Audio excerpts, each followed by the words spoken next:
จังหวัดลำพูนร่วมกับสถานีวิทยุกระจายเสียงแห่งประเทศไทยจังหวัดลำพูนกรมประชาสัมพันธ์เสนอรายการผู้ว่าราชการจังหวัดลำพูนพบประชาชนปะป้อเมืองอู้เรื่องลำพูน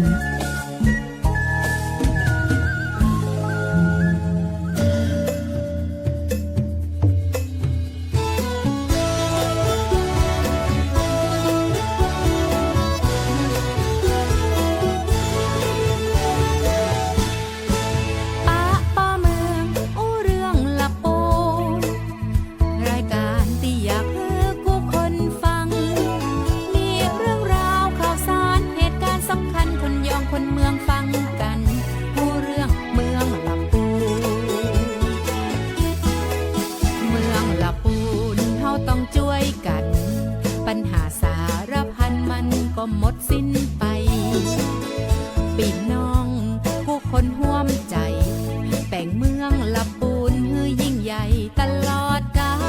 ลมีทุกคนหารือส่งเสียง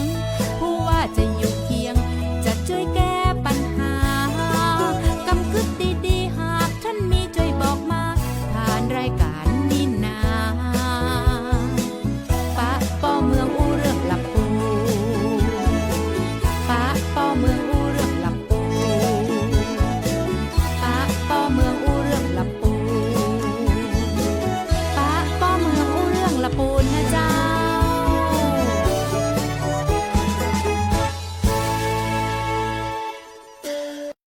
ป้าป้อเมืองอู้เรื่องละปูนนะเจ้าสวัสดีคุณผู้ฟังคุณผู้ชมทุกท่านแล้วก็สวัสดีท่านรองผู้ว่าราชการจังหวัดละปูนท่านชาตรีทินนท์สวัสดีเจ้าครับสวัสดีครับดีเจออยครับเจ้าวันนี้อันได้ปะกับท่านรองผู้ว่าราชการจังหวัดคนเมียงเจ้าได้อู้ได้จ่ากันนะเจ้าในภาคของภาษากำเมืองเนาะเจ้าเนาะวันนี้อยู่กับท่านรองโอชาตรีทินนท์นะเจ้าด้วยความยินดีอย่างยิ่งเจ้าท่านรองเจ้าครับความที่เขามาออกรายการแล้วกับอู้เมืองวันนั้นมาออกรายการด้วยดีเจออยแล้วก็ไปเปิดงานต่อที่บ้านห้องเจ้าปะไม่กล้าว่าโอ้ลองคนเมืองนะกะลองคนเมืองนะกะแม่นแล้วครับลองคนเมืองเลยเนาะเจ้าเนาะก็ของละปูนเราจะมีท่านรองผู้ว่าราชการจังหวัด2ท่านแล้วอย่างที่แซลออกรายการเป็นประจำทุกสัปดาห์ว่า2ท่านของเราเนี่ยอันมือขวามือซ้ายท่านผู้ว่าเนี่ยท่านรองโอกับท่านรองโยเนี่ยนะเจ้าชื่อก็ใกล้เคียงกันเนาะเจ้าลักษณะท่าทางบุคลิกใส่แว่นตาก็เหมือนเดียวกันบางทีแยกปอมออกครับเจ้าแต่กี้ถ้าลองแอบเล่าให้ฟังบอกว่าไปลำปางไงเจ้ามีคนตักผิดตักถูกไปแต่ว่าไปประชุมเชียงใหม่เจ้าเพื่อนนั้นก่อนจะขึ้นรถหมู่พี่น้องเต้าจังหวัดลำปางไปประชุมด้วยกันมาส่งเขาบอกโอ้ยคุณนายท่านลองห้องเพลงเก่งมากบอกโอ้ปัจจัยละอันนั้นคุณนายคุณนายท่านลองโยคุณนายท่านลองโยเป็นห้องเพลงเก่งอยู่ลำปางพอดีนะเจ้าเนาะพอจำผิดจำถูกกันเห็นแล้วนะเจ้าวันนี้ด้วยความยินดียิ่งเจ้าคุณผู้ฟังเจ้าท่านผู้ว่าราชการจังหวัดลำพูนท่านวิวัฒน์อินไทยวงศ์วันนี้ท่านมีภารกิจนะเจ้าสำคัญเนาะเจ้าเนาะท่านผู้ว่ามีภารกิจสำคัญเจ้าวันนี้ทราบว่ามีท่านรัฐมนตรีว่าการกระทรวงสาธารณสุขท่านสมศักดิ์เทพสุทินเข้ามาอยู่ในพื้นที่ฮะเจ้าเนาะวันนี้เลยโอกาสดีๆนะเจ้าได้อู้จากกับท่านรองชาตรีทินนท์นะเจ้าท่านรองโอนะเจ้าเนาะครับด้วยความยินดีครับเจ้าวันนี้รู้สึกมาพร้อมกับสภาพอากาศที่ดีขึ้นจากช่วงก่อนๆนะเจ้าท่านรองเจ้าครับ 2-3 วันนี้ฝนตกมาแคว้นหน่อยเนาะเจ้าปอฮ้อนแต่ได้เพราะวางก่อนนี่มันต้องขึ้นไป39-40ที่ใครแก่ไปหน่อยเนาะเจ้านะครับช่วงนี้ก็ระวังที่เป็นพยากรณ์ไว้เนาะระวังครึ่งแรกนะครึ่งเดือนแรกของพฤษภานี่ก็อากาศก็จะลดลงน้อยนะอาจจะมาฮ้อนต่อเก่าแล้วเพราะว่าฝนก็จะมีฝนมีลมเนาะถ้ามีฝนก็ฝนดีก็เอาลมมาตัวนี่โอ้บ้านเฮือนพี่น้องชาวบ้านปึ้งไว้จัดหลายหลังอ่ะเจ้าครับก็สภาพอากาศโดยทั่วไปก็ยังคงต้องระมัดระวังคือเย็นลงมาพ่องแต่ก็ยังมีโอกาสเกิดฝนฟ้าคะนองกระจายได้อยู่เจ้าแต่ที่ต้องระวังเพิ่มเติมไปแหมก็เรื่องของสุขภาพร่างกายเนาะเจ้าท่านรองโรคภัยไข้เจ็บก็หลายโรคเลยระยะนี้ ครับมันช่วงเนี้ยเนาะช่วงกำลังจะเปลี่ยนฤดูกันเนี่ยนะ เจ้า อยากจะฤดูร้อนเข้าไปสู่ฤดูฝนเนี่ยมันก็โรคภัยอย่างต่างประมาณนั้นวางก่อนก็เนาะอิดกับเรื่องหมอกควันไฟป่านะไม่ได้นี่หมอกควันไฟป่าแขวนน้อยก็ซะมาเจอพายุให้หมอยนะ ก็ต้องดูแลบ้านเรือนตัวเก่าให้ดีพี่น้องชาวบ้าน เจ้า ครับ ระมัดระวังรักษาสุขภาพร่างกายกันตยนะเจ้า เรื่องของฟ้าฝนที่ตกลงมาในช่วงนี้ก็มีความกังวลใจเรื่องของสถานการณ์โรคไข้เลือดออกเห็นว่าละปูนเฮาก็ถือว่ามีอัตราผู้ป่วยนะเจ้าในระดับของแสนประชากรเนี่ยอยู่ค่อนข้างสูงของเขตสุขภาพภาคเหนือเฮานะเจ้า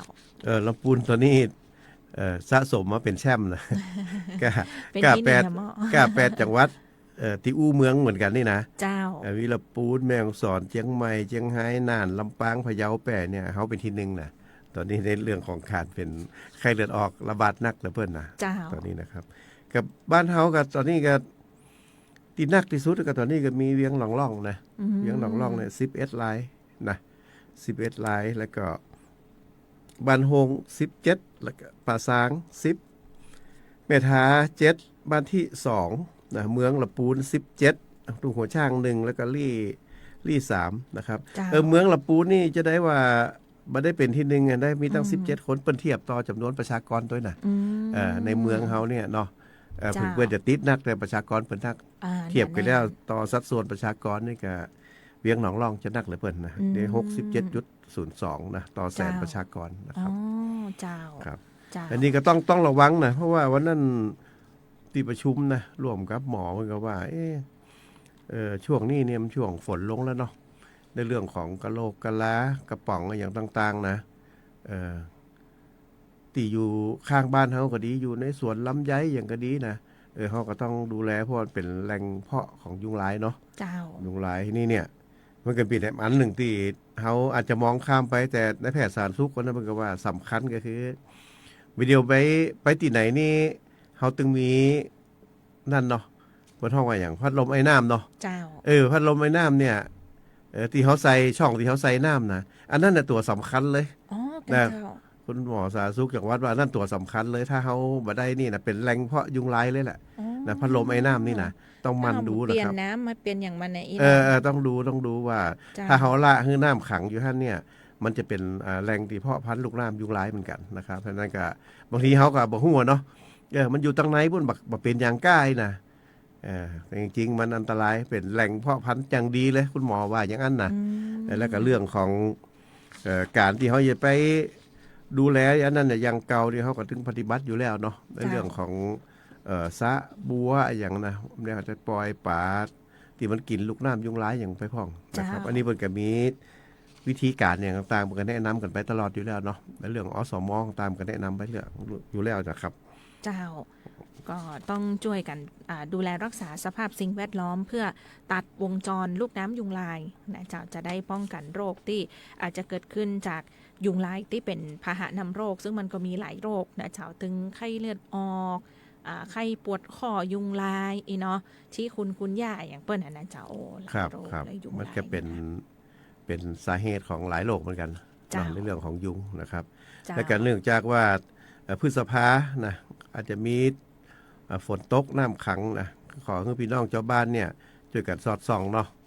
เพื่อป้องกันยุงลายเนี่ยเพิ่นก็มีมาตรการ3เก็บ3โรคเนาะเก็บแรกก็คือเก็บบ้านให้สะอาดโปร่งโล่ง เจ้า นะอันนี้ทั้งหมอเพิ่นก็เป็นห่วงนะบ้านต้องสะอาดนะครับต้องโปร่งเนาะต้องโล่ง เจ้า ระบายอากาศได้ดี เก็บน้ำสำรวจภาชนะใส่น้ำต้องปิดฝาให้มิดชิดเนาะบ่ให้ยุงไปไข่ได้ เจ้า เนาะ แล้วก็เก็บขยะรอบบ้านไม่ให้เป็นแหล่งพ่อพันธุ์ยุงลายขยะเนี่ยอย่างที่ว่าเนาะน้ำขังหั่นเล็กๆน้อยๆเนี่ยยุงลายมันก็ไปไข่ได้หมดนะครับ เจ้า อาจจะเป็นแหล่งเพาะเชื้อของยุงลายนะครับ แล้วก็ป้องกัน3โรคคือนี่นะโรคไข้เลือดออกโรคติดเชื้อไวรัสนะซิก้าแล้วก็โรคไข้ปวดข้อยุงลายหรือชิคุนกุนย่าเนี่ยครับตั้งที่ดีเจไว้ว่าไปตะกี้เนาะ แล้วก็มีมาตรการให้5ป1ขอ เจ้า ครับ5ปคือ1ขอปแรกก็คือปิดนะภาชนะที่เก็บน้ำต้องปิดให้สนิทนะครับ แล้วก็เปลี่ยนน้ำแจกันนะภาชนะน้ำขังทุกๆ7วัน อันนี้ตัดวงจรของลูกน้ำยุงลายเนาะ เจ้า ต้องเปลี่ยนนะครับทุกๆ7วัน แล้วก็ปล่อยปลากินลูกน้ำในอ่างบัวม คือบางทีเขาก็มีบัวเนาะอ่างบัวหน้าบ้านพ่องอะไรอย่างพ่องเนาะถ้าเขาแบบปล่อยปลาอย่างที่มันกินลูกน้ำยุงลายที่เขาก็ต้องเปลี่ยนน้ำนะเขาก็ต้องเปลี่ยนนะครับแล้วก็ปรับปรุงสิ่งแวดล้อมในบ้านให้เหมาะสมไม่ให้เป็นแหล่งเพาะพันธุ์ยุงลูกน้ำยุงลายนะครับเจ้า 5นี่ก็ปฏิบัติให้เป็นนิสัย6ก็ขัดไข่ยุงลายจากขอบภาชนะตัดวงจรการวางไข่อันนี้ก็เปิดก็มีข้อแนะนำต่างๆนะครับจากโดยเฉพาะอสมเนาะ เจ้า อสมบ้านเฮานี่เปิดถึงเข้มแข็งนะครับเข้มแข็งแล้วก็ขึ้นชื่อนะครับปีนี้ก็ได้รางวัลระดับชาติหนึ่งท่านนะครับ เจ้า วันนั้นก็ไปฉลองรางวัลกันอยู่นะครับอสมเข้มแข็งมากบ้านเฮาเนาะ เจ้า เครือข่ายอสมบ้านเฮานะครับอันนั้นเนี่ยเข้มแข็งกับอสมอย่างเดียวแล้วเขาพี่น้องชาวบ้านเฮาบ่ได้ความร่วมไม้ร่วมมือนะครับฮู้ข่าวก็ฮู้แต่บ่ยะนี่มันก็ป้องกันช่วยกันบ่ได้เนาะ เจ้า อันนั้นเนี่ยก็ต้องช่วยกันนะครับช่วยกันเพื่อจะบ่ให้มันระบาดเนาะถ้าระบาดแล้วมันอันตรายนะ เจ้า ในเรื่องวันนี้อันตรายมากนะครับแล้วเห็นเรื่องวันนั้นที่ประชุมกันเนี่ยคุณหมอเพิ่นก็ว่าเนี่ยหลังจากที่เขาได้ป้องกันด้วยตัวเก่าอย่างพ่องเนี่ยต่างท้องถิ่นพ่องต่างสาธารณสุขอย่างพ่องเพิ่นอาจจะมีการพ่นยาอย่างไปเนี่ยนะครับต้องฝากพี่น้องผู้บริหารท้องถิ่นเนาะว่าน้ำยาซื้อมาเนี่ยคือมันถูกคือมันถูกต้องนะครับ เจ้า ถูกต้องเพราะว่าอย่างปีที่แล้วนี่มีข้อมูลว่าบางทีก็ซื้อมามันมาใครถูกต้องยาฆ่าลูกน้ำยุงลายพวกนี้ยาพ่นพวกนี้นะ เจ้า แล้วก็เครื่องพ่นเนี่ยมันกับบางทีก็ถ้าแบบมีประสิทธิภาพเนี่ยก็แบบมีประโยชน์อย่าง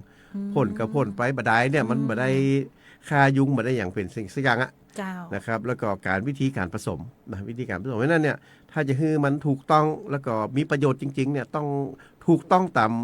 ขั้นตอนนะ เจ้า ที่เปิ้นกำหนดไว้ถ้ามาอันนี้มันก็พ่นไปบ่ได้เนี่ยเป็นละอองน้ำธรรมดาเนี่ยมันบ่มีประโยชน์อะไรอย่างนะครับ อันนี้ก็ต้องศึกษาให้ละเอียดนะครับ เจ้า ทำให้มันถูกต้องนะฮะ เจ้า อันนี้ทางหมอเพิ่นก็เป็นห่วงเนาะ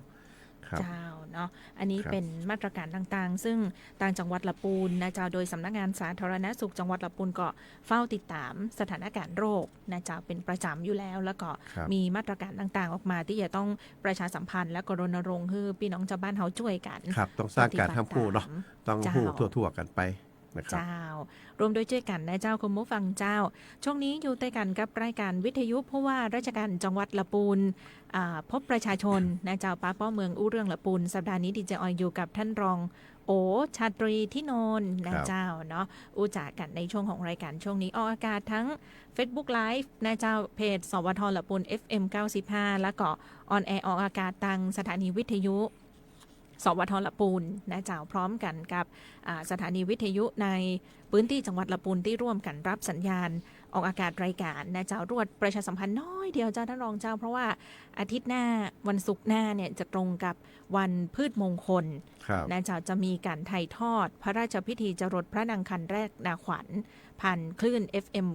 95 ครับ แล้วก็เครือข่ายของสถานีวิทยุกรมประชาสัมพันธ์ทั่วทั้งประเทศเลยนะเจ้าในช่วงเวลาที่ตรงกับรายการป้าป้อมเมืองพอดี อาจจะต้องขยับ เวลาการออกอากาศรายการนะเจ้าหลังเสร็จสิ้นพิธีจรดพระนางคันแรกนาขวัญเนาะก็ได้รวดแจ้งประชาสัมพันธ์ไว้สักหน่อยเถอะนะเจ้าติดหน้าเปิดเผื่อท่านผู้ฟังเปิดมาฟัง8 โมงยังมาเจอท่านรองผู้ว่ายังมาเจอท่านผู้ว่ายังมาเจอไผสักคนนี่นะ เนื่องจากว่ามีการถ่ายทอดเสียงพระราชพิธีสำคัญ ครับ นะเจ้า ค ก็ รับ ประชาสัมพันธ์น้อ มาย ซุกหน้านี่ท่านผู้ว่า ศุกร์หน้า ถ้าอย่าบัติดภารกิจอย่าง นั้น ท่านผู้ว่าถ้าเปิดบัติดภารกิจเดี๋ยวเปิดมาด้วยตัวเอง เจ้า นะครับ เจ้าเนาะ ครับ ด้วยความยินดีเจ้าอู้ถึงเรื่องของข่าวสารในจังหวัดละปูนเฮานะเจ้าช่วงนี้เป็นใจกับโบหุละปูนเฮานี่ข่าวออกบ่อยๆนะเจ้าออกส่วนกลางบ่อยๆนะเจ้าท่านรอง หลายต่อหลายเรื่องนะเจ้าหนึ่งเรื่องในนั้นก็คือเรื่องของการให้ความช่วยเหลือเนาะเกษตรกรผู้เลี้ยงโคนมที่อำเภอแม่ทาทราบว่าท่านรองเองก็เป็นผู้รับความช่วยเหลือรับหนังสือเพื่อมาขอความช่วยเหลือจากภาคของเกษตรกรในพื้นที่มันก็เจ้า แม่นครับเพราะว่าโดยหน้าที่ เจ้า ของผมนี่ท่านผู้ว่ามอบหมายให้ดูแลเรื่องสังคมและเศรษฐกิจ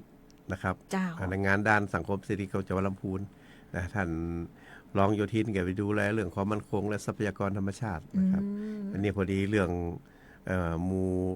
ที่เลี้ยงเปิดพี่น้องชาวบ้านที่เลี้ยงโคนมเนี่ยมันก็เป็นงานเศรษฐกิจเนาะ เจ้า มันก็เข้ามาพอดีนะครับ ก็เล่าให้พี่น้องชาวบ้านฟังหน่อยเนาะว่า วันนั้นก็มีข่าวมันจะมีข่าวเนาะเทนมกันแต่ เทนมกันแต่มันก็มาหาเนาะ เจ้า มายื่นหนังสือที่สารกลางกำก่อนกับพี่น้องเจ้าบ้านว่านมมันจะบ่มีคนซื้อแล้วก็อย่าเอามาเททิ้งหน้าสารกลางให้ดีก้ายนะเขาว่าโอ้บ่ต้องเนี่ยมันเสียรายของเนาะมายื่นหนังสือเพราะทางราชการนี่ยินดีนะยินดีจะให้ความช่วยเหลือแต่ว่าเรื่องนี้เนี่ยมันเป็นเรื่องของการกล้าการขายเขาจะไปบังคับให้เปิดซื้อบดิษบเดียวมันก็บ่ได้เนาะ เจ้า มันก็มีเหตุมีผลมันอยู่นะครับ แต่เรื่องเห็นใจเจ้าบ้านเนี่ยต้องเห็นใจเพราะว่างัวเมื่อกินอาหารถึงวันเนาะ เจ้า การแจกจ่ายพี่น้องเจ้าบ้านเนี่ยมันเกิดขึ้นถึงวันทีนี้มันไม่ได้ขายมันก็อยู่บ่ได้อะเนาะ เจ้า ไหนจะแจกจ่ายในครอบครัวไหนจะให้ลูกให้หลานไปโรงเรียนแหมนะครับ อันนี้มันก็มีความเป็นมาแต่ก่อนมันก็บ่เป็นนะมันมีความเป็นมาคือว่าเล่าให้ฟังก็คือสากรณ์เวทาเขาเนาะมันก็มีหมู่ที่เลี้ยงโคนมนะครับสากรณ์โคนมอยู่ปกติประกาศผลิตได้นะสากรณ์เวทาผลิตได้32ล้านที่เลี้ยงเนี่ยก็ผลิตได้ประมาณ11ตันนะต่อวัน11ตัน11ตันต่อวันเนี่ยเปิ้นก็มีกู้กล้าขายกันเปิ้นท้องว่าทำ MOU ทำข้อตกลงกันกับบริษัทหนึ่งนะบริษัทเอกชนที่อยู่จากจังหวัดนครสวรรค์นะครับเปิดรับวันละ7ตันบริษัทนะเขาก็เหลือประมาณ4ตันยังบริหารกันได้อยู่ส่งไปผลิตนมกล่องผ่องส่งขายไปเพื่อคือโรงงานอื่นเปิดผลิตนมผงผ่องก็อยู่กันได้นะครับแต่ก็อยู่มาเนี่ยประมาณเดือนมีนานี่ก็บริษัทที่เคยซื้อวันละ7ตันเนี่ยมันก็มีหนังสือมาถึงสหกรณ์ก็ส่งต่อให้ผมดูเหมือนกันนะเป็นว่าตั้งแต่วันที่1 เมษายนเป็นต้นไปเนี่ยเปิดขอยุดนะการซื้อนม7ตันนะครับเพราะว่าเพิ่นหับเงื่อนไขอย่างไม่อย่างบ่ได้เพิ่นนั้นนะเพราะว่าเงื่อนไขใหม่ทำให้เพิ่นลดโควตาขายนมโรงเรียนอย่างต่างๆเพิ่นอย่าได้ลดน้อยลงถ้าเพิ่นซื้อของเขานักเนี่ยเพิ่นก็ไปเตอร์เนาะไปเตอร์ของเพิ่นเพื่อขอยุติการซื้อตั้งแต่1 เมษายนเป็นต้นมานะครับเพราะนั้นเนี่ยตั้งแต่1 เมษายนเป็นต้นมาเนี่ยจากที่เขาเคยขายให้บริษัทไปวันละ7ตันเนี่ยก็ไม่ได้ขายละเท่ากับ0ตันเลยให้นั่นเนี่ย11ตันไปเนี่ยอยู่กับเขาทั้งหมดเลยอยู่เขาหมดท่านผู้ว่าก็อย่าเอาอย่าใดดีก็ส่งไปเนาะบางส่วนเนี่ยก็ส่งไปในแท่งก็ถึงเต็มในแท่งก็ถึงเต็มรีดมาใส่อันใหม่เนี่ยก็ใส่บ่ได้ละในแท่งมันเต็มให้นั่นก็ในแท่งจะได้ก็ต้องพร่องนมในแท่งไปพร่องทางสหกรณ์ก็พยายามช่วยเหลือตัวเก่าอย่างเต็มที่ละส่งไปผลิตเป็นนมกล่องจ้างผลิตเป็นนมกล่องแล้วก็มาช่วยกันขายเนี่ยนะผู้ว่าถึงวันได้ผู้ว่าก็เป็นเซลล์ขายนมนะ เป็นมึนๆฮีบอ่ะนะส่งไปผ่องส่งไปมันก็บัตันกันเนาะน้ำนมใหม่ในการโยนมาถึงวันนะแล้วก็มันคนหาซื้อคนใหม่ก็บ่มีขอฮับ MOU ใหม่ก็บ่มีเพราะว่ามันช่วงเวลาเปิดเนาะช่วงเวลาเปิดเนี่ยประมาณเนี่ยภายในกลางเดือนพฤษภาเนี่ยเปิดถึงจะฮู้ว่าใครจะมาเป็นคนกูกล้ากับเฮาใหม่อีน่ะในระหว่างเนี่ยเฮาก็อิดที่เนี่ยท่านผู้ว่าก็ช่วยเต็มที่นะครับช่วยเต็มที่ที่จะซื้อช่วยหาบริษัทที่มาซื้อต่อนมเฮานี่นะสุดท้ายนะวันก่อนนี่ก็เอาไปขายตีอย่างหมวกเล็กขายที่หมวกเล็กไปขายก็ห้ามเงินไขกันไม่ได้ก็ได้เอานมปิกประมาณ30ตันเอาปิกมาเพทาเขาอย่างเก่านะ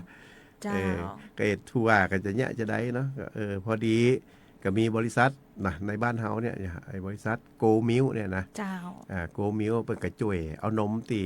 ในแท่งนะในแท่งเอาไปผลิตเป็นนมกล่องมาคือหมูเฮาขายแล้วก็พอดีว่าตั้งสหกรณ์เบิ่นก็ติดต่อไปที่นมหนองโพราชบุรีนะขอว่าช่วยซื้อกำเตะมันล้นแกตลาดบุรีมันก็เต็มตีอยู่เหมือนกันนะเดี๋ยวโดยก็มีคนกลางก็มีคุณฟ้าเนาะเจ้าของสนามกอล์ฟคุณกัสสันเนาะสนามกอล์ฟกัสสันคุณฟ้าคุณพรหมพรเอี่ยมจิตเมตตาเอี่ยมจิตเมตตาเพิ่นก็เมตตาแต่เนาะเป็นเมตตาแต่เพิ่นก็เป็นคนกลางไปขายกำกรเพิ่นก็ฮับ22เจ้า22ลาย22ลายเทียบของเขามี32ที่เป็นสมาชิกสหกรณ์ของเขามีอยู่32คนต่างลาดบุรีเพิ่นก็ฮับรอดแรก22คนเพราะว่าแหมที่เหลือนั่นเพิ่นก็ต้องการจะขายในพื้นที่บ้านเฮาอยู่แต่พื้นที่บ้านเฮาก็ฮับบ่ได้มันก็ล้นหมดแน่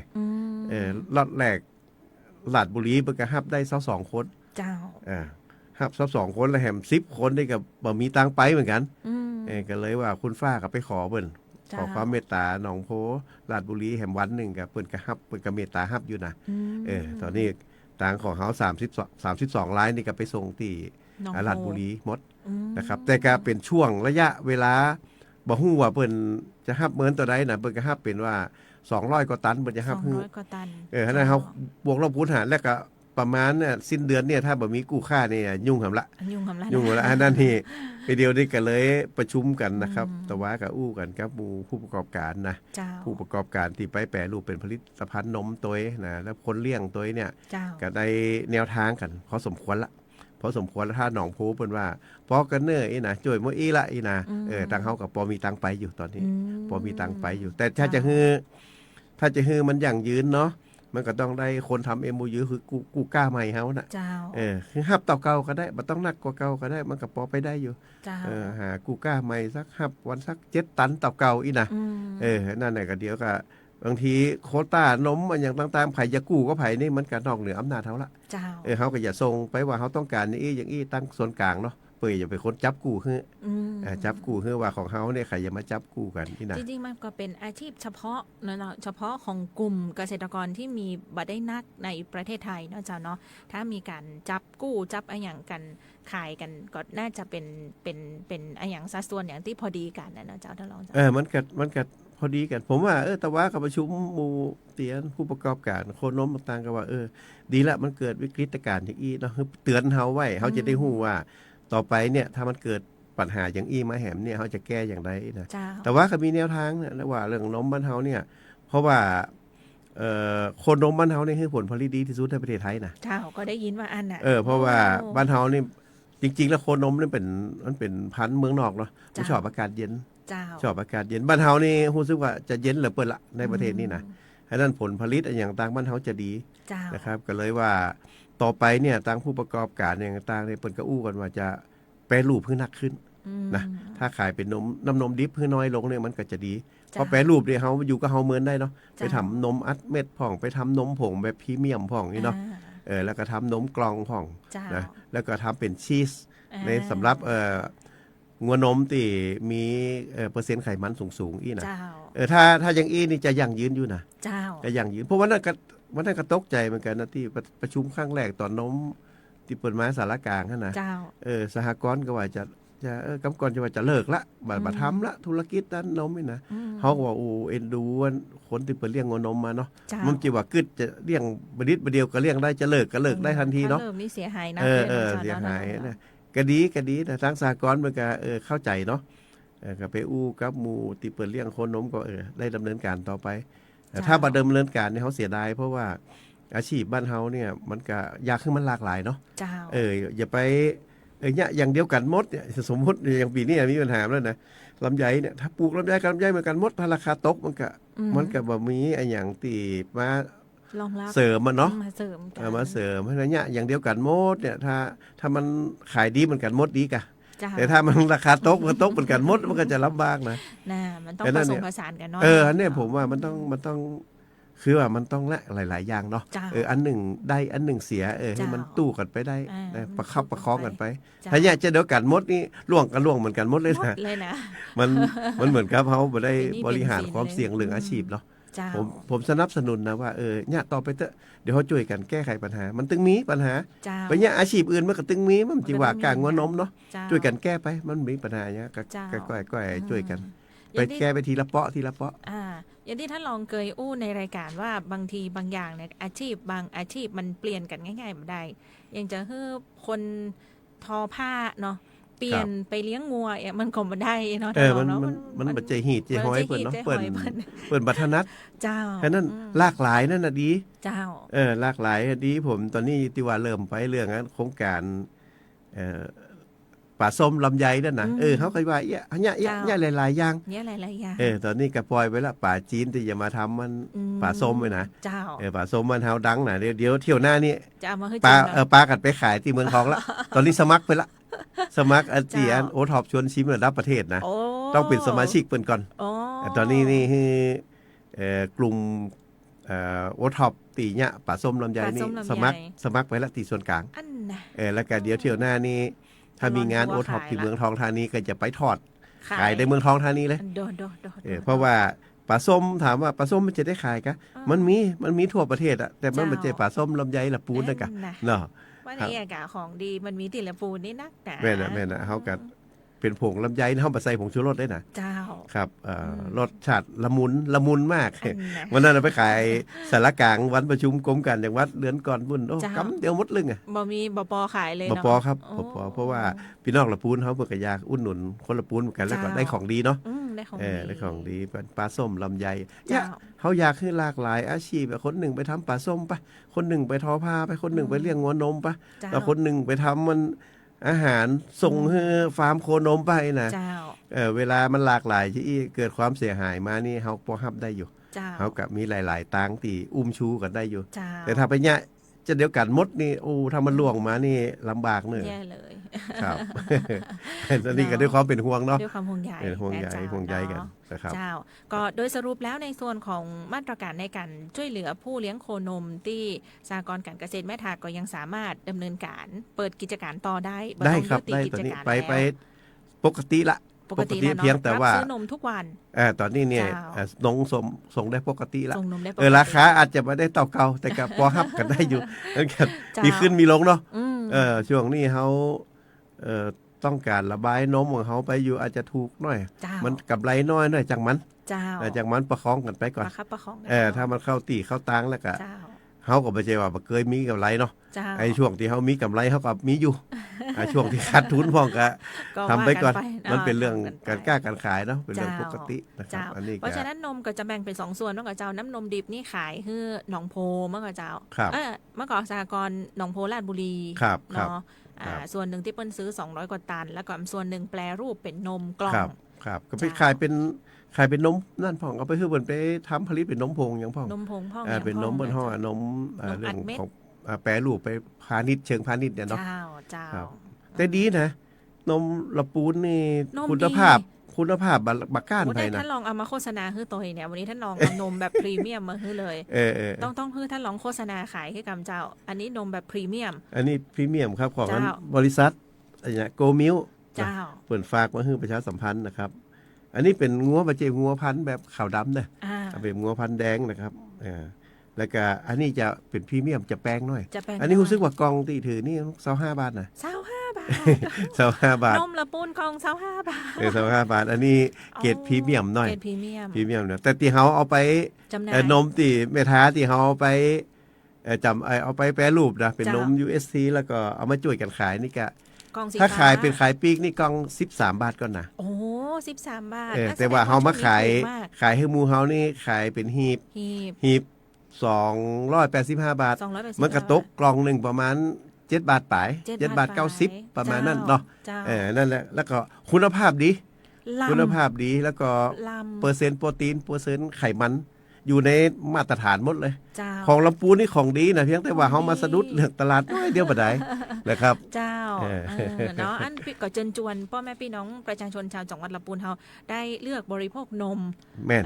นม แม่น ลำพูน ครับ นะเจ้าคุณภาพสูงของร้านนานะ ครับ เจ้าเนาะ ครับ เพราะว่าช่วยกันน้อยเนาะของดีๆ ข นะ องดี ของดีแล้วก็เป็นการ เจ้า ช่วยกันประคับประคองสถานการณ์บ้านเฮาตัวเองแล้วเขาก็ได้กินของดี ราคายุติธรรมมันจะไม่ใช่ราคาถูกนะ ของดีราคายุติธรรม ของดีราคายุติธรรม จาก เจ้ จากขายปีก13 บาทนี่เขาได้มาซื้อ7 บาทปลายนี่ก็ถือว่าโอเคแล้ว โอเคมากเลย เดี๋ยวจริง เา ดีเจออยถ้ามีสตังค์นักๆซื้อตุนไว้ก็ได้เนี่ยเอาไป ก็ ขาย กลัวมัน ปีก จะกลัวมันจะบ่ปอนะเจ้า บาเดียวนี่มันบ่ปอแล้วนะเจ้าท่านรองเจ้าก้าสวทละปูนี่ทับมาเป็นจุดจำหน่ายช่วง 2-3 วันก่อนในอาทิตย์นี้เนี่ยนมหมดเกลี้ยงเลยบ่ปอเลยนะเจ้าเพราะว่าเปิ้ลก็อยู่ระหว่างการผลิตออกมาเป็นล็อตๆมาก่อน ครับ เจ้า ผลิตไปแล้วแล้วไปเดี๋ยวนี้ตั้งแจมฟ้าเนาะ อ่า ทางคุณอัญเชิญนะครับ เจ้า เปิดกันมีซาวกว่าสาขาแจมฟ้าเนี่ยนะเปิดจะห้าบเอาไปลงทุกสาขาเลยนะ โอ้ เห็นนั่นเนี่ยบริษัทโกมิลเนี่ยนะที่ช่วย เจ้า แบ่งเบานมเอาไปผลิตเป็นนมกล่องนี่นะ เจ้า พี่คือหมูเขามาขายพองนี่นะเดี๋ยวเปิดก็จะเริ่มทยอยส่งให้ เอาส่ง นะ คือ ครับ แจมฟ้า เพราะว่าการผลิตเนี่ยเปิดก็มีกำลังในการผลิต ปิดกระจำกัดเหมือนกันเนาะ เจ้า เพราะว่าของโควต้าเดิมของเปิ้นเปิดกระทำอยู่แล้ว อันนี้เฮาไปฝากเนาะ ขอเปิ้นทำเพื่อ ขอเปิ้นทำให้ไอ้นั่นเปิ้นก็จะทำให้อยังเต็มที่อ่ะ เจ้า ทำเต็มที่อ่ะแล้วก็เฮาก็ก้อยๆทยอยเอา เจ้า แต่ตอนนี้12,000 หีบ เจ้า เขาก็จำหนายไป 4,000 นี่หมดเกลี้ยงละแล้วก็เดี๋ยวเข้าก้อยทยอยเข้าสู่ระบบแฮม อ๋อ นะครับ โอ้ตะวันก่อนไปอย่างทำบุญที่วัด วัดพระธาตุ วัดพระธาตุเฮาเนี่ยเนาะ เจ้า โตทุกโต๊ะนะทุก ใส่ โต๊ะ บาตรด้วยนม ใส่บาตรด้วยนมทั้งหมดเลย ท่านผู้ว่าในไอ้นำเลี้ยนนะเจ้าหมู่กันถึงตุเจ้าตุนายว่าช่วงนี้กินนมช่วยกันกินนมกันเนยนะ เจ้าเนาะแต่ว่าเบื้องต้นหากว่าท่านใดที่สนใจก็สามารถสั่งจองหรือว่าติดต่อได้ที่สำนักงานสหกรณ์หลับปูนเฮาสำนักงานสหกรณ์การเกษตรแม่ทาเมื่อก่อนเจ้า ได้ครับ เนาะ ได้ครับ ก็ติดต่อ ได้ ช่วยกันบริโภคน้ำนม ร่วมด้วยช่วยกันเนาะ อ่า ในช่วงที่เขากำลังมีปัญหาเขาก็ช่วยประคับประคองกันไปก่อน เจ้าน นะครับ บ้านออยกินเสี่ยง2 หีบแล้วนะเจ้าท่านลอง โอ้ ท่าน ดี ลอง ฮะ กินขี้หีบ คือ แล้ว คือวิดีโอนี่เพราะว่าถ้าเปอร์เซ็นต์คนกินนมนี่นะ เจ้า ถ้ามาตรฐานนี่นะ เขาน้อยเนาะ ปีหนึ่งนี่จะเป็นเกือบ100 ลิตรปุ่นนะถ้ามาตรฐานนะ เจ้า ตีโครงสร้างประชากรหรือว่าโครงสร้างร่างกายของต่างประเทศที่เป็นเข้มแข็งแรงนี่นะ เจ้า อย่างนักกีฬาต่างประเทศเนี่ยเปิ้นกินนมในปีหนึงนะ า เกือบ100 ลิตรบ้านเฮานี่18 ลิตรนะ ดู เฉลี่ย น้อย ฉะนั้นเนี่ย อย ถ้าบ้านเฮานี่หันคุณค่าเนาะ เจ้า ในการบริโภคนมแล้วกินเพิ่มสักเต่าอีกนะ เจ้า ผมว่านักกีฬาบ้านเฮานี่ได้สู้นักกีฬาต่างประเทศได้อยู่เนาะ ความแข็งแรงได้สู้ได้อยู่ อ่า พัฒนา ได้จ้ะ โครงสร้างพื้นฐานด้วยการกินนม กินนมมีหัวหน้าส่วนหลายคนแต่ว่าประชุมด้วยกันเขาก็อู้เรื่องนี้ว่าคนไทยเขากินนมน้อยนะกินบนักเท่านั้นน่ะร่างกายเขาก็เลยโครงสร้างกระดูกก็ยังกับเต่าต่างประเทศเพิ่นบ่แข็งแรง เจ้า มีหัวหน้าส่วนว่าแม่นนะเจ้านี่แต่ก่อนท่านจะได้กินนั่นโอวันตินกัมนี่ต้องป่วยนอนโรงพยาบาลก่อนนะถึงจะได้กินโอวันตินนี่ว่าโอ้เปิงติเตอร์หมู่เฮาบ่ใครแข็งแรงเนาะบ่ได้กินครัวดีๆตั้งแต่น้อยเนาะ แม่น ผมว่าเนี่ยเป็นจังหวะที่ดีนะเนาะ เจ้า ถ้ามาเกิดวิกฤตอีเขาก็บ่ฮู้คุณค่าอย่างนั้นเขาไม่ได้ลงลึกรายละเอียดเนาะ เจ้า อันนั้นก็ส่งเสริมให้ลูกให้หลานได้กินนม เจ้า หนักขึ้น เจ้า แต่ถ้ามดปฐมละบ่กินละนี่มันก็บ่ได้กินต่อไปเถอะเนาะ กินต่อไปเถ ให้กิน อะจ้า เพื่อบำรุงร่างกายเนาะสร้างโครงสร้างทางร่างกายให้มันแข็งแรงเนาะ ดื่มได้ทุกช่วงวัย ทุกช่วงวัยครับ อ่า ทุกช่วงวัย ดื่มได้ทุกช่วงวัย เนาะ นะเจ้า ครับ โอ้ท่านผู้ฟังท่านลองอู้หันภาพเลยอ่ะบ่ป่วยเตื้อนี่มันได้กินนะโอนตีนฮอนเลย แม่นะคนสมัยก่อนแต่น่ะเนาะ แต่เนาะ ถ้าแบบป่วยจนนอนติดเตียงเพิ่นโอ้บ่ได้กิน บ่ นะโอ ได้ วัน กิน ติน นะที่พยาชงโอนตินมาให้กินเนี่ยผมมีละ นอนโรงพยาบาลเมื่อใดบ่น่าจะได้ แม่น มีคนเอาโอนตินมาเยี่ยมนะ ของ เจ้า มันของแป้งเนาะแต่ก่อนเนาะ เออ สตังค์บ้านเฮาบ่เคยมี เขียม โอวัลตินกับแป้งเฮียนแต่ก่อน เลยหมู่เจ้าหมู่กันที่ เจ้า อายุนักๆเขาว่าโอ้ถ้าบ่ได้ป่วยถึงบ่ได้กินนะครัวมื้อนี้อีน่ะ อ้าวคุณผู้ฟังอู้กันนะเจ้าเนาะสบายๆเจ้านี้กับรายการวิทยุผู้ว่าราชการจังหวัดละปูนพบประชาชนนะเจ้าป้าป้อเมืองอู้เรื่องละปูนดีจะออยอยู่กับท่านรองชาตรีทินนท์นะเจ้า ครับ ท่านรองมาเนี่ยต้องติดตามเรื่องของบุหรี่ไฟฟ้ากับอาหารปลอดภัยรอบรั้วโรงเรียนหน่อยนะเจ้าเป็นจะได้พ้องเจ้าท่านรองเจ้าตอนนี้ใกล้เปิดภาคเรียนแล้วเฮาขับเคลื่อนกันมาระยะหนึ่งแล้วเป็นจะได้พ้องเจ้า ดีครับ เพราะว่าละปูนเฮานี่เนาะได้อู้กันตั้งแต่เริ่มต้นเนาะ จ้า ปีงบประมาณแล้วว่ามาวิเคราะห์กันดูว่าอันอย่างพ่องที่มันเป็นภัยคุกคามที่จะทำให้อนาคตบ้านเฮานะละอ่อนละเด็กบ้านเฮาเนี่ยมันเป็นอันตรายนะ เจ้า ตอนเนี้ยก็เลยตอนนั้นเลยก็อู้กันว่ามี2เรื่องเนี้ย เจ้า จริง ๆ มันมีเรื่องนะเยอะแยะหมดเลย แต่เขาจะไปทำพร้อมกันหมดมันก็จะเปลือะเนาะ เจ้า มันก็บ่ได้เน้นกันเลยว่ามี2เรื่องที่เขาจะทำก่อน เจ้า เรื่องแรกที่ต้องทำเร่งด่วนเลยก็คือบุหรี่ไฟฟ้าเนาะ2ก็เรื่องอาหารปลอดภัยรอบรั้วโรงเรียนเนาะ เจ้า เรื่องบุหรี่ไฟฟ้าเนี่ยตั้งแต่เขาทำมานี่นะทุกองค์คาพยพเลยทุกองค์กรเลยนะคือความสนใจแล้วก็เข้มข้นโดยเฉพาะในภาคการศึกษาเนี่ยภาคนั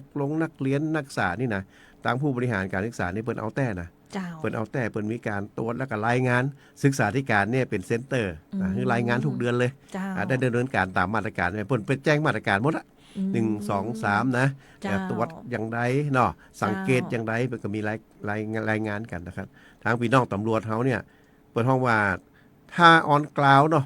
ถ้ามีการสูบมีการจำหน่ายในพื้นที่เนี่ยหลอดยาก เจ้า แต่ที่ตำรวจเปิ่นใครอิดน้อยก็ไปเดี๋ยวนี้ออนไลน์ เจ้า ออนไลน์ก็คือว่ามันมาทางอากาศอ่ะเนาะเขาก็บอกหู้ว่าไผขายอย่างไรอ่ะเนาะส่งมานะครับ ขนาดวันนั้น ส่งเป็นพัสดุอย่างถึง เป็นพัสดุ หน้าบ้านเลย แล้วก็มันก็ตรวจยากเนาะ เจ้า ตรวจยากที่นี่นะขนาดท่านสรรพสามิตจังหวัดบ้านเฮานี่นะทดลองดู เจ้า ทดลองสั่งของนี่นะ อ่า หมู่เนี้ยทดลองดู แล้วก็คือส่งตีสำนักงานสรรพสามิตจังหวัดเลยนะ มัน มันก็ส่งมา ก็ส่งมา ได้นะ หนึ่งมันปะกลัวเลยเนาะ โอ้โห สองมันอาจจะบ่ฮู้เนาะ อืม ว่าสรรพสามิตทำหน้าที่อย่าง หน่ เนาะ วยงานไหน อยู่หน่วยงานไหนมีหน้าที่โดยตรงตั้งนี้ก็ไอ้นะกล้ามากนะเจ้า กล้ามากเพราะว่า เออ มันคือมันต้องผสมอีกสักอย่างแล้วเนาะ อืม ไข่เป็นไผ่มันจะขายอย่างเดียวอะ เจ้า นะครับ เนาะ ฉะนั้นเนี่ยในช่วงก่อนนี่ก็พี่น้องตำรวจที่เปิ่นไปจับเนี่ยมันก็กังวลอยู่ว่าเฮ้ยใจกฎหมายอะไรอย่าง เจ้า นะครับ ก็ไปหาลือนะวันนั้นก็หาลือครับศุลกากรเนาะศุลกากรมันก็จับเลยจับตามกฎหมายของศุลกากรแล้วก็เวลาจับแล้วก็ส่งตัวอย่าง เจ้า คือศุลกากรดูถ้าศุลกากรเป็นว่าอันนี้ผิดกฎหมายนะนำเข้าโดยผิดกฎหมาย อันนี้ก็หมายความดำเนินการตามปกติได้เลย อืม ได้เลยนะครับ อันนี้คือตำรวจเปิ่นกับตะกอนเพื่อกับกังวลเนาะ เจ้า มาหัวได้จับด้วยกฎหมายข้อไหนนะ อืม ไม่เดียวนี่ก็ ชัดเจน ยากอะถ้าจะขาย จ้ะ ถ้าจะขายออนกราวขายตามร้านขายอย่างนี้นะ มาได้เลย ช่วงก่อนก็ยับที่เมท้า เจ้า เนาะเมท้าไปสอบดูแล้วเปิ่นก็ว่าบ่ได้ขายให้ละออนนักเรียนนะบ่ได้ยุ่งกับโอ้โหเป้าหมายกำแล้วกันเนาะ อืม เป้าหมายคือละออนนักเรียนกำแล้วเพราะว่าละออนนักเรียนนี่สูบบุหรี่ฟ้านี่คืออายุนี่เฉลี่ยเนี่ยก็15เนาะ15 ปี เจ้า แล้วก็เปอร์เซ็นต์เนี่ยเพิ่มขึ้นมาติ๊กๆนะครับ เมื่อปี58ก็นะ58มี10 กว่าเปอร์เซ็นต์นะขึ้นมาให้เป็น10%เพิ่นนะเมื่อปี64นี่นะ เจ้า ครับเพราะนั้นนี่ถ้าเฮาบ่เร่งดำเนินการนี่ก็อย่างที่โทษอ่ะเนาะ จ้ะ ภัยมันอ่ะมันเกิดบุหรี่ไฟฟ้าเนี่ยนะครับ มันหนักกว่าบุหรี่ที่สูบเป็นม้วนนี่แหมหลายเต่า นะครับเพราะนั้นนี่ปอดพังหมดอะ จ้ะ ระบบประสาทพังหมดอะถ้าลูกหลานเขาไปติดอย่างนั้นแล้วนี่มันฟื้นยากอะ เจ้า เนาะถ้าเครื่องในมันลุไปแล้วนี่ฟื้นยากอะ ฟื้นยา นะครับ อืม แล้วก็มันพ่วงไปครับอาหารรอบรั้วโรงเรียนเลย เจ้า นะครับว่าละออนเขาเนี่ยลูกหลานเขาเนี่ยอยู่อนุบาลพ่องอยู่ประถมพ่องอยู่มัธยม ถ้ากินอาหารที่บรรทุกสุขลักษณะเนาะบ่มีคุณค่าทางโภชนาการนี่นะแล้วกินอาหารปนเปื้อนอย่างต่างเนี่ยมันก็ไม่ได้ โดยเฉพาะวันนั้นหมอมันก็มาอู้เนาะมันก็เอาตัวอย่างมาให้ตัวเอง เจ้า ขนมแบ่งขายดิเจไว้ อ่า ขนมแบ่งขายแล้วก็บัจิบอกเขียนว่าผลิตมาได้แล้วหมดอายุมาได้ ใส่ถุง ใส่ถุงมาแบ่งขาย ใส่กระป๋อกถ้าอย่างอี้ถ้าเกิดเอามาบัได้ขายเป็นหลายเดือนแล้วยังจะได้ ฮะ อืม เกิดเป็นเชื้อราลูกหลานเขาไปกินแล้วมันบาอันตรายกะ แม่น ถ้าอย่างอี้นี่บ่ได้นะ เยลลี่อ่ะเจ้าท่านลองเยลลี่ใส่กระป๋อกเนาะแบ่งขาย5 บาท10 บาทเนี่ย ถ้าอี ละ อะ อ่อน มัน ชอบกิน เอมันละอ่อนก็ชอบแล้วสีสันเนาะ สีสัน อาหารที่มีสีสันด้วย เจ้า เพราะว่าของปิ้งของย่างหลอบรั่วโรงเรียน เจ้า หมอมันก็มีชุดมี ชุด ทุกอย่าง ตรวจเนาะ ไปตรวจมดนะครับ ไป เจ้า ตรวจมดแล้วก็เป็นมีเครื่องท่านเดินน่ะจิ้มกำเดียวค่ามันขึ้นเลยนะ ค่าโซ ดู เดียมมัน โซเดียมนะ อื เปิดจิ้มดูว่าเนี่ยอันเนี้ยขึ้นเลยนะ เจ้า ถ้าอย่างอีนี่อันนี้อีนี่ยอมมาได้ ถ้า เจ้ามั มันเกิดมาตรฐานนี่ต้องไปปรับปรุง เจ้า ถ้าแบบปรับปรุงนี่เขามาคือขายอ่ะ อืม ถ้ายังฝืนอยู่นี่เขาก็จะดำเนินการตามกฎหมายอะ เจ้า เขาต้องปกป้องอืม อนาคตของลูกหลานบ้านเขา เจ้า นะครับหมูเนี้ยจะเป็นกำลังหลักในการพัฒนาบ้านเมืองเขาในอนาคต ถ้าปล่อยให้ต้นกล้าหมูนี่แค่แก่นให้แล้ว เป็นแมงกินให้แล้วนิมดถ่า วันหน้าวันตาใครจะมาดูแลบ้านเมืองแทนเขาอ่ะ เจ้า อย่างเงี้ยเราต้องช่วยกันนะครับ เจ้า เรื่องหมูนี่มันแสดงผลบดิษเดียวเนาะ เจ้า ผลกันเลยบ่ใครหัน แต่วันระยะยาวมันมีผลแน่ เจ้า นะครับ ต้องช่วยกันนะครับช่วยกัน อ่าน นะครับ ฟังท่านรองอู้แล้วรู้สึกอบอุ่นใจในบ้านในเมืองนี้ เพราะว่าจริงๆ ต้องเรียนว่าหลายพื้นที่เนี่ยเพิ่นอาจจะไม่ได้ขับเคลื่อนในภาคของทางราชการได้มาตรฐาน อยู่ในระดับที่เราทำอันนี้คือเราทำนำร่องมาเลยเชื่อว่าทุกคนทุกครอบครัวก็จะกังวลใจอยู่แล้วเรื่องของบุหรี่ไฟฟ้า เรื่องของอาหารปลอดภัยในโรงเรียนที่ลูกหลานไปกินไปอยู่โรงเรียนอย่างเงี้ยนะเจ้ามาสามารถกำกับดูแลได้ตรงเนี้ยก็จะเป็นแหมมาตรการหนึ่งเป็นกลไกสำคัญของทางภาครัฐที่จะช่วยทำให้ระบบหมู่เนี้ยนะเจ้ามันเกินเขตไปในระดับที่ไม่มากเกินไปเนาะท่านรองเนาะคือต้องสร้างกระแสสังคมตัวเนาะทุกคนต้องตระหนักเนาะตระหนักรวมกันนะครับ อาจจะมันต้องมีการกอเก้าเนาะต้องกอเก้ามาหน่อยแล้วก็ช่วยกันลุ่มใส่อีนะอันนี้ไปได้อยู่ แต่ถ้าว่าต่างคนกับต่างหันปัญหาเหมือนกันหมดอะแต่บ่มีใครทำเนี่ยมันบ่มีเจ้าภาพเนาะนั่นเขาก็เป็นเจ้าภาพรวมกันหมดเนี่ยนะประกาศไปว่าเขาจะเรื่องนี้เนี่ยอันตรายเนอะพี่น้องเจ้าบ้านนะช่วยกันเนอะคนละไม้คนละมือผมว่าจะมันกัดไปได้แล้วก็โดยเฉพาะท่านผู้ว่าราชการจังหวัดเปิ่นก็เอาจริงเรื่องพวกนี้เนาะท่านผู้ว่าเปิ่นหันความสำคัญและหันปัญหาอย่างนี้ในหมู่เขาก็มันเป็นข้อเท็จจริงเนาะก็ต้องช่วยกันถ้าอย่างนี้นะครับเพราะว่าท่านผู้ว่าเปิ่นตอนเนี้ยเปิ่นมาเปิ่นหู้หมดละปัญหาพี่น้องละปูนี่นะเปิดเข้า 3-4 เดือนแล้วเขาเรียกมาเปิดมาใหม่ๆเปิดอาจจะตั้งรักอยู่เนาะเปิดก็เก็บข้อมูลตอนนี้เปิดก็ขับเคลื่อนไปทุกอย่างเปิดก็ขับเคลื่อนไปกำน้อยนโยบายของเปิดออกมาเนี่ยหน่วยราชการต่างๆเนี่ยที่มีหน้าที่อย่างก็ต้องเอาจริงเอาจังกับหน้าที่ตัวเก่าเนาะถ้าอย่างมันก็จะป้ากันไปได้อยู่นะครับต้องช่วยกันทุกส่วนภัยคนใดคนหนึ่งทำคนเดียวบ่สำเร็จแน่นอนนะเจ้าหน่วยงานไหนหน่วยงานหนึ่งทำแค่หน่วยงานเดียวก็บ่สำเร็จแน่นอนแต่ถ้าเราทุกส่วนช่วยกันอันนี้สำเร็จแหงมาลุ่มกันอย่างท่านรองบ้านนี่มันตึงได้นะเจ้ากับเมืองโบราณเมื่อวานโอ้เนี่ยคนเดียวเนี่ยหิมตายนะเนี่ยหลายอย่างเนี่ยเล่นกับโบราณเป็นถึงว่าเนาะโอ้เนี่ยคนเดียวเนี่ยหิมตายนะเนี่ยหลายเนี่ยอย่างเนี่ยเล่นกำเดียวก็แล้วล่ะเดินคนเดียวเดินได้เร็วเนาะแต่ถ้าเดินหลายคนนี่เดินได้ไกลนะเป็นทีมไปเป็นทีมไปนะจ๊ะลำพูนทีมต้องช่วยกันนะจ๊ะพอเรื่องนมนี่เราเดี๋ยวนี้ปอบตันขายแล้วเนี่ยเห็นก็นั่นกันมันช่วยกันน่ะเป็นช่วยกันเพียงแต่ว่าขอให้เขาบอกคือกันแต่อันน่ะถ้าเขาหู้ว่าปัญหาเขามีแต่บ่บอกคือไผแล้วก็มานั่งจมคนเดียวว่าบ่มีใครช่วยก็เขาบ่ฮู้เนาะพี่น้องชาวบ้านบ่ฮู้ว่าเฮามีปัญหาหยังถ้าฮู้กับบ้านเฮานี่ความเป็นพี่เป็นน้องเนาะบ้านเฮาความเป็นพี่เป็นน้องความเอื้ออารีนะเอื้ออาทรต่อกันตึงมีอยู่แล้วเจ้าบ้านเฮาชอบทำบุญจะตายแม่นละเจ้าพอบ้านทาแม่รอบเนาะบ้านห้วยห้อมนอกห้วยห้อมในที่อุทกภัยช่วงปีใหม่เมืองที่ผ่านมานะเจ้าบ้านปัดบ้านปึ้งกันก็เนี่ยโอ้โหทานน้ำใจของพี่น้องชลปุนลุ่มกันไปช่วยกันเนาะเจ้าเมื่อ 3-4 วันก่อนก็ได้900,000 ปลายแล้วก็หาทอดผ้าป่ามาทอดผ้าป่าแล้วก็จะมีแหมส่วนก็คือส่วนรายการต่างๆหั่นมันเป็นตีเขตป่าเนี่ยเขตป่าอนุรักษ์แล้วก็เปิ่นกันให้ออกมาแล้วให้เป็นตีทำมาหากินแต่บ่มีเอกสารสิทธิ์นะที่นี่ส่วนรายการหลายส่วนที่เปิ่นจะเข้าไปมันเข้าบ่ได้เพราะว่าถ้าเอาเงินหลวงไปนี่ตีเนี่ยมันต้องมีเอกสารสิทธิ์ก่อนถ้าเป็นตีป่าอย่างก็ลงบ่ได้แต่บางองค์กรเนี่ยนะพอได้ปอเปิ่นบ่ได้เกี่ยวกับข้อกฎหมายอย่างนี้นะเปิ่นก็ปอไปช่วยได้อันนี้เขาก็เลือกนี่เอาอันที่มันเขตป่านี่เขาก็ไปซ้องบตีเปิ่นบ่ผูกพันกับระเบียบของทางราชการถ้าระเบียบทางราชการเปิ่นบ่ยกเว้นคือว่าเขตป่ามันเอาไปลงบ่ได้แต่เฮาไปลงเนี่ยเดี๋ยวคนไปดำเนินการก็จะพิษแถมนะครับอันนั้นเฮาก็เซาะคือมันต่อท่อกันได้แต่ว่าบ่ต้องห่วงครับเพราะว่าทุกหลังคาได้รับการเยียวยาได้รับการดูแลอย่างดีอยู่แล้วนะครับเพราะว่าโดยเฉพาะในพื้นที่เขาเนี่ยมีผู้ใหญ่บ้านกำนันมีนายกแล้วก็มีนายอำเภอนะเป็นเก้าในพื้นที่เนี่ยคือหมู่นี่เดี๋ยวนี้โซเชียลเนาะดูกำเดียวกับไปจ่วยกันลุกๆคนเนี่ยก็ผู้ว่าป้อมได้อาบน้ำอาบตาไปวันนั้นได้ข่าวว่าเข้าไงกับปอมได้กินเข้าไปพูดแล้วกินข้าวลิงกินข้าวลิงไปเพราะว่าทุกคนต้องกระตือรือร้นในเรื่องของปิติเป็นตุกของพี่น้องชาวบ้านเนาะมันต้องไปจ่วยได้บ่ได้เป็นแถมเรื่องนะบางทีไปก็บ่จะจ่วยได้แต่มันได้กำลังใจกันเนาะบางทีมันล้อเครื่องจักรเครื่องกลใหญ่ๆมันมาบ่ถึงเตื้อแต่เขาก็ไปฮือกันหันหน้าแล้วก็จ่วยเต่าที่เขาปอทำได้ก่อนแต่อีกก็ตึงดีละตึงดีละบ้านเฮาก็เปิ้นก็อย่างน้อยกำลังใจเนาะมีฮือกันขอฮือว่าหันอกหันใจกันเถอะบางทีก็จ่วยระยะยาวได้ก็จ่วย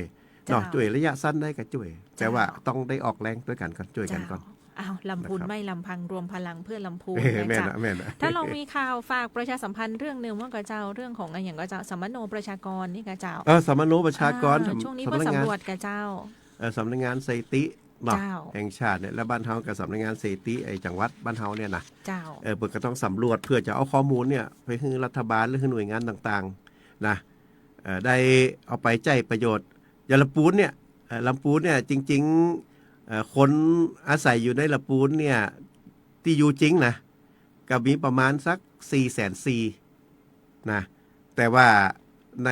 ทะเบียนราษฎร์เนี่ยเขามีประมาณ390,000นะฉะนั้นคนมันอยู่จริงมันอยู่หนักกว่า และบ้านเฮาเป็นเมืองอุตสาหกรรมเนาะเป็นนิคมอุตสาหกรรม คนมาอยู่บ้านเฮาเนี่ยถ้าเฮาจะวางแผนโดยใจฐานของพี่น้องกาละปูนอยู่ในทะเบียนบ้านเนี่ย เจ้า 390,000อีนะเขาก็อย่าใจรองรับสำหรับคน390,000เนาะแต่จริงๆเขาอยู่ประมาณ440,000ไง เจ้า ฉะนั้นเนี่ยสมโนประชากรเนี่ยตั้งสถิตินี่นะครับไปสำรวจคนที่อยู่จริงเลยนะ เจ้า มีทะเบียนบ้านบ่มีทะเบียนบ้านบ่เป็นหยังไปสำรวจหมดอะเพื่อ คนที่ ป อยู่ ระ ใน กอบ พื้นที่ คนอยู่ในพื้นที่ แต่อยู่สามเดือนขึ้นไปเนอะ เจ้า นะครับก็จะเข้าทางแอปทางลัดก็ได้อะไรอย่างก็ได้ แล้วก็เดี๋ยวจะมีนายมาดีเนาะแต่ที่อย่าไปเคาะประตูนะ เจ้า ไปขอข้อมูลจากท่านอันนี้ก็ เจ้า ขอความกรุณานะครับ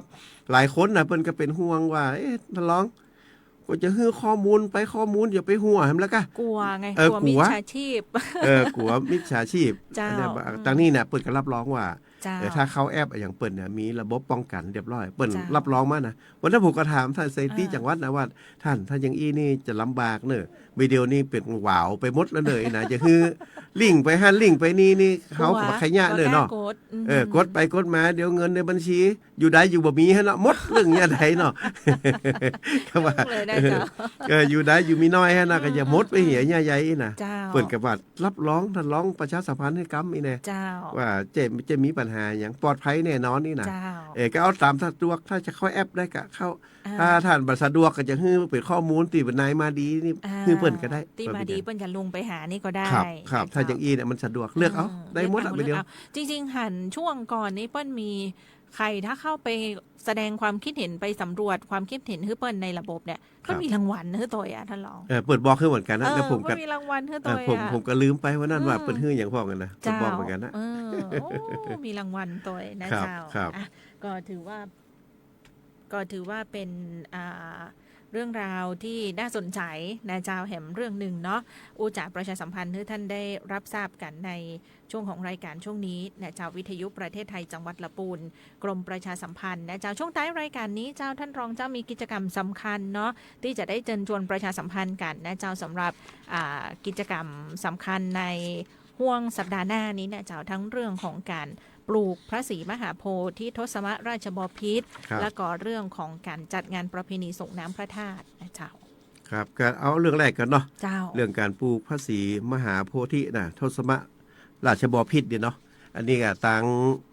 เป็นต้นโพเนาะพระราชทานนะครับกับ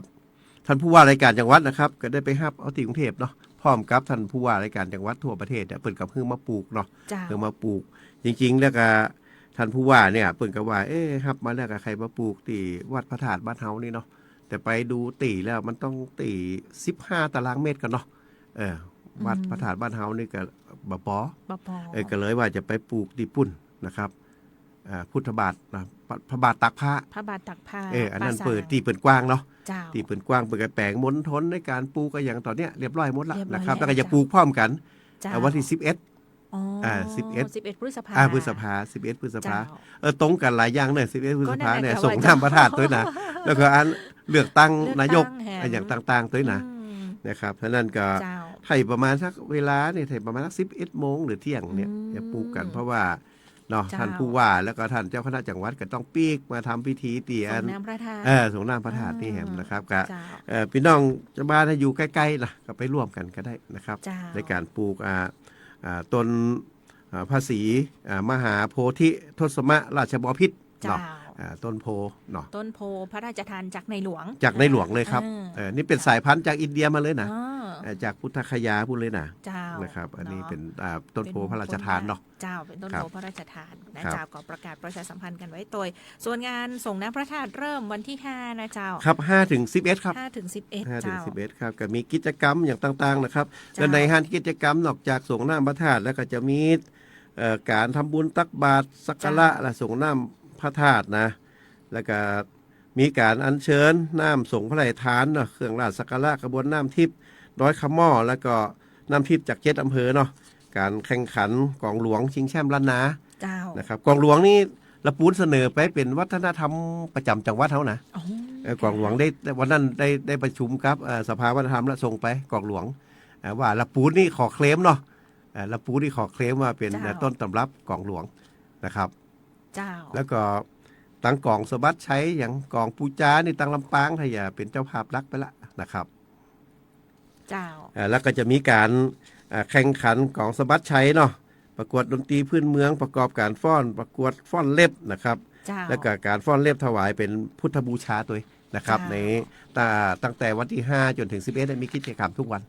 นะครับ ขอเชิญชวนอาจารย์ ครับ เนาะร่วมงานประเพณีส่งน้ำพระ งาน ธาตุ บุญนะครับได้บุญนักเนอะ ได้บุญนัก ได้บุญนัก นะเจ้าเนาะส่งน้ำพระธาตุปีในมีเตื้อนะเจ้า ครับ ปีนี้อย่างที่เรียนไปว่าวันที่ 11 มีหลายงาน ครับ เลือกตั้งท้องถิ่นโดยนะเจ้า ครับ แล้วก็ปลูกต้นโพ แล้วก็ส่งน้ำพระธาตุ ครับ งานสำคัญทั้งนั้นเลย งานบุญทั้งนั้นอ่ะ เจ้าเนาะเชิญชวนร่วมด้วยช่วยกันนะเจ้าร่วมกันกับกิจกรรมต่างๆ ประชาสัมพันธ์กันในช่วงของรายการวันนี้ เวลาเสี่ยงเห็นแล้วเจ้าท่านรองเจ้าเสียดายถ้าเดี๋ยวโอกาสหน้าคงจะได้มีโอกาสมาอู้กันใหม่เนาะ ครับด้วยความยินดีครับดีเจออยครับ ขอบพระคุณ ยินดี ท่านรองนักๆเลยเจ้า ครับยินดี ท่านรอง ครับ ชา เช่น ตรี กัน ที่ คน รับ นรวดราไปพร้อมกันกับทีมงานเลยละกันนะเจ้า สวัสดีเจ้า ครับสวัสดีครับสวัสดีครับ